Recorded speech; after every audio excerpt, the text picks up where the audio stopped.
انجام آخرت میں کیا ہونے والا ہے۔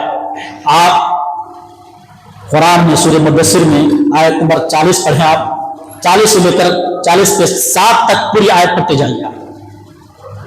کیا کیا بتاؤں آپ کو، بے نمازوں کا انجام اتنا برا ہونے والا ہے آپ اور میں تصور بھی نہیں کر سکتے۔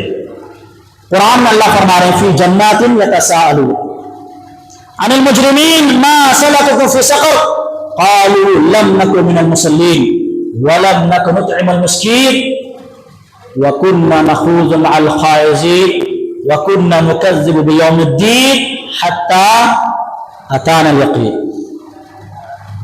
جنت میں لوگ جب قیامت کے جنتی جنت میں پہنچ جائیں، جہنمی جہنم میں چلے گئے، جنتی آپس میں سوال کر رہے ہیں، آپس میں پوچھ رہے ہیں اس جہنم کے بارے میں جو اب جہنم پہنچ گئے، بھائی تم جہنم میں کیسے؟ تم تو ہمارے دوست تھے، تم تو ہمارے پڑوسی تھے، تم تو ہمارے بھائی تھے، فلاں فلاں تھے، لیکن جہنم میں کیسے؟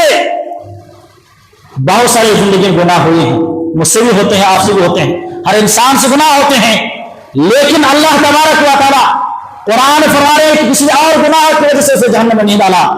اور وہ گناہ کون سے ہے؟ گناہ ہے کہ اس نے نماز چھوڑی ہے۔ کہتے ہیں فی جنات یتساءلون عن المجرمین ما سلککم فی سقر قالوا لم نک من المصلین۔ جہنمی جواب دیتے ہیں کہ ہم نے گناہ تو کیے لیکن اس گناہ پر پکڑ نہیں ہوا، یا گناہ جو ہوا ہے یہ بے نمازی کی زندگی گزار کے آیا ہو، آج مجھے جہنم جانا پڑا۔ اللہ اکبر۔ قالوا لم نک من المصلین، اور ہم مسکین کو کھانا نہیں کھلاتے تھے اور بیکار لوگوں کے ساتھ گپ شپ کرتے تھے، فرینڈ سرکل میں جیسے کہ ہمارے نوجوان بات کرتے ہیں، یہاں تک کہ اچانک حتیٰ اتانا الیقین، یہاں تک کہ موت آ گئے۔ آج میرا اور آپ کا یہی معاملہ ہے کہ ہم نماز کی پابندی نہیں کرتے ہیں، اب ٹالتے رہتے ہیں، کل پڑھیں گے کل پڑھیں گے، شادی ہو جائے گی تب پڑھیں گے، بڑھاپا ہو جائے گا تب مسجد پہ آئیں گے، کرتے کرتے قبر تک پہنچ جاتے ہیں، نماز باقی رہتے ہیں، یہ نماز نہیں پڑھتے بلکہ ان کی نماز پڑھی جاتی ہے۔